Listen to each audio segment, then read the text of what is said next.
Evening, everybody. Welcome along to another interview. I'm pleased to be joined by recent Welsh Grand National winning jockey Adam Wedge. Adam, you must have been absolutely over the moon with Secret Reprieve on Saturday.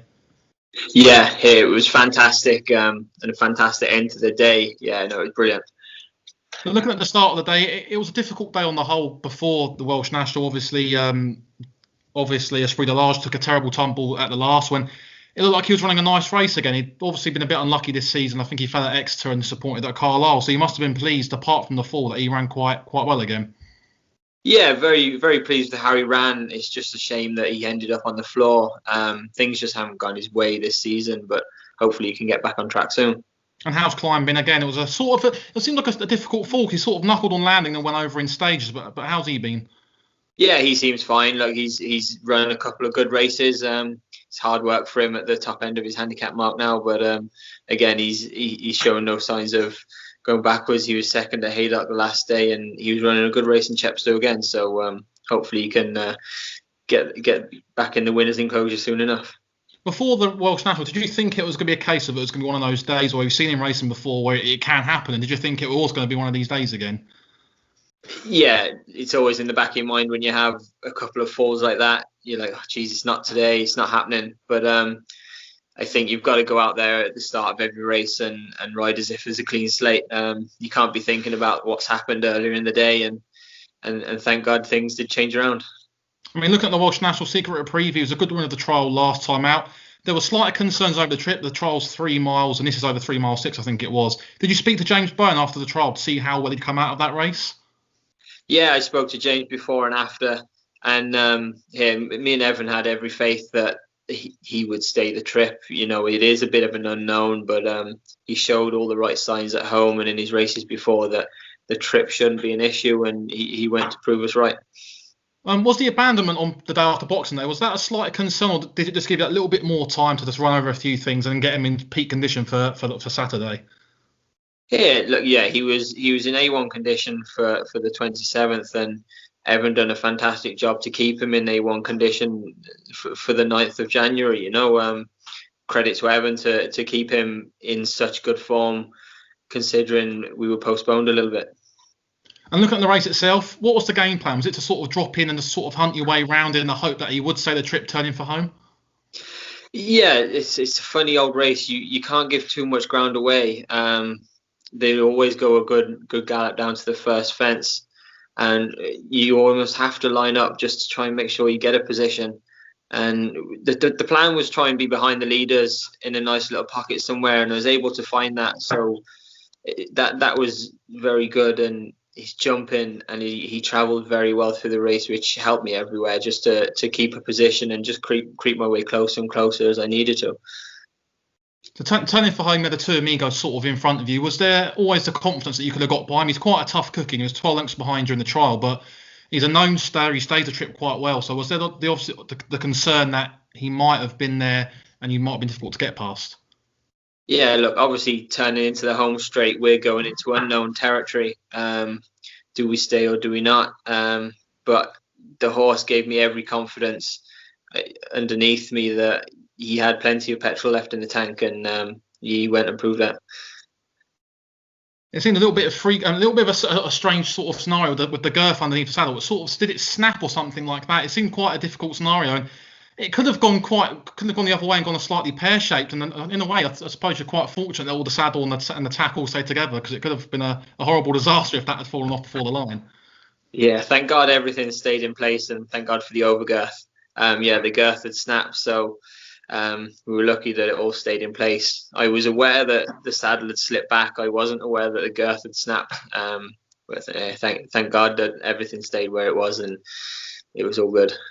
And looking ahead to the rest of the season, there was a lot to talk after the race of the Grand National, and people obviously getting excited about it. He's only a 7-year-old, but the Ruckers have had a good record in the race before, with State of Play finishing place in 3 nationals. Kappa Blur's been a good flag bearer in that race too. And if not this year, could perhaps next year be an ideal target for him, the Grand National? I think most definitely in time. I can't see why he won't make a nice Grand National type of horse. He's done everything the right sort of way. We don't know whether he'll go and take to them fences or not. But he's doing everything showing all the right signs it was going that way. I'm looking back over Christmas as well. On Boxing Day, Silver Streak's an absolute superstar. He got his long overdue grade 1, in my opinion, on Boxing Day when he beat Epperton. That must have been a fantastic day for everyone involved with the yard and the horse as well, and for you. Oh, it was fantastic. Yeah, it was a brilliant day, and the horse much deserved it. He's been such a flag bearer for us for a long time, and he's been knocking on the door plenty. And yeah, I was delighted for the owners and the horse and Evan and everyone. It was fantastic. He seemed quite unlucky in 2 starts this season. I think he won at Kempton quite well. Tom O'Brien got a great tune out of him. And then it was almost a freakish accident at Newcastle where Not So Sleepy dramatically carried him out. And then at Cheltenham in the International, the low sun, and it just looked a bit of a messy race where you tried to go for gaps, they weren't there, and by the time you got going, it was just a little bit too late. So on the whole, what was the game plan on Boxing Day to try and get a nice lead and hope that Epperton couldn't get to you? Yeah, it usually would be the plan, but me and Evan had a chat over Christmas, and we thought we'd try something new and bounce out, and we thought that was our day to have a crack and change something. And thank God it all worked to plan, and the horse absolutely loved it. So no, it was brilliant. And looking ahead to March, he must go to Cheltenham now with an almighty chance. He likes Cheltenham. He's performed around the track quite well. Would you be keen to go forward with him again in the race, knowing that there could be a bit more of a competition for pace at the Champion Hurdle?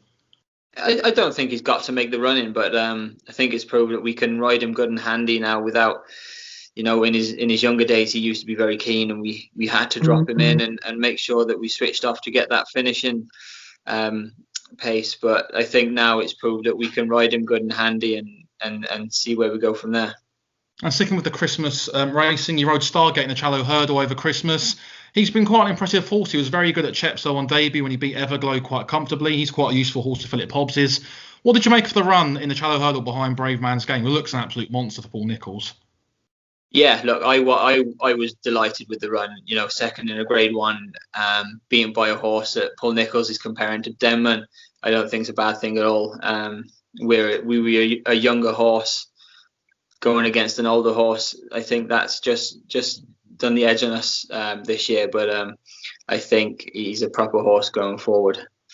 He's only a 5-year-old, and I think Evan was quite vocal in saying he's going to keep him wrapped up in cotton wool and look to take him chasing next year. So could he be a horse you're excited for to take on the bigger obstacles next season?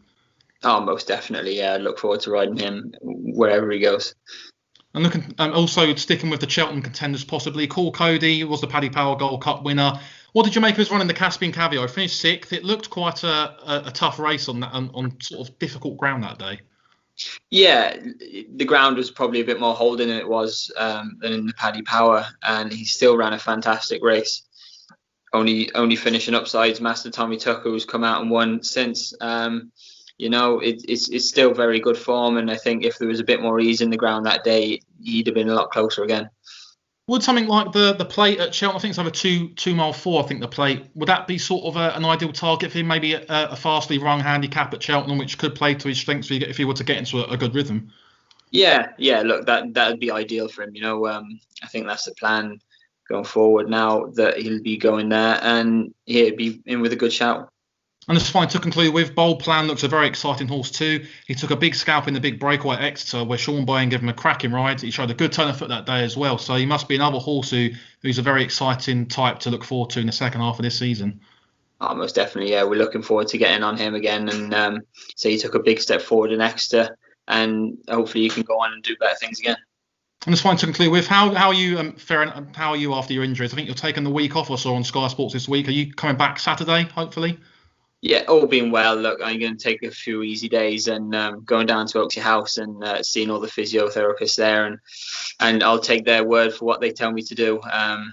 I'd love to be back as soon as I can, but I suppose we've got to be sensible in these times. Wonderful. Right, I'll stop the recording there. Adam, thanks.